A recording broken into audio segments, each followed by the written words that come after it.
April నెల 25వ తేదీ పద్మ అంజన్ కుమార్ గారి దంపతులకు పెళ్లి రోజు శుభాకాంక్షలు.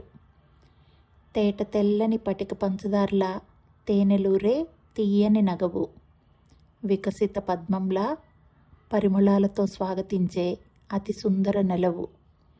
మోసేస్తారు అందరి బాధ్యతలు, భారమైన ఏమాత్రం కాదంటూ బరువు. అందాల అవనిజల మీ ఓర్పుకి కాస్తైనా ఉండనే ఉండదేమో బిగువు. వంట వడ్డనలంటే విశ్రాంతికి పలికేస్తారు కాబోలు మీరు సెలవు. మీకేం వద్దంటూ కుటుంబ క్షేమమే మీరు ఇష్టంగా ఎంచుకున్న కొలువు. అందుకేనేమో మాయ చేసే అలసటకు మీతో పడుతూ ఉంటుంది తగువు. మీలో ఉన్న ప్యార్ని పంచితే తీరిపోతుంది ప్రపంచంలోని మొత్తం కరువు.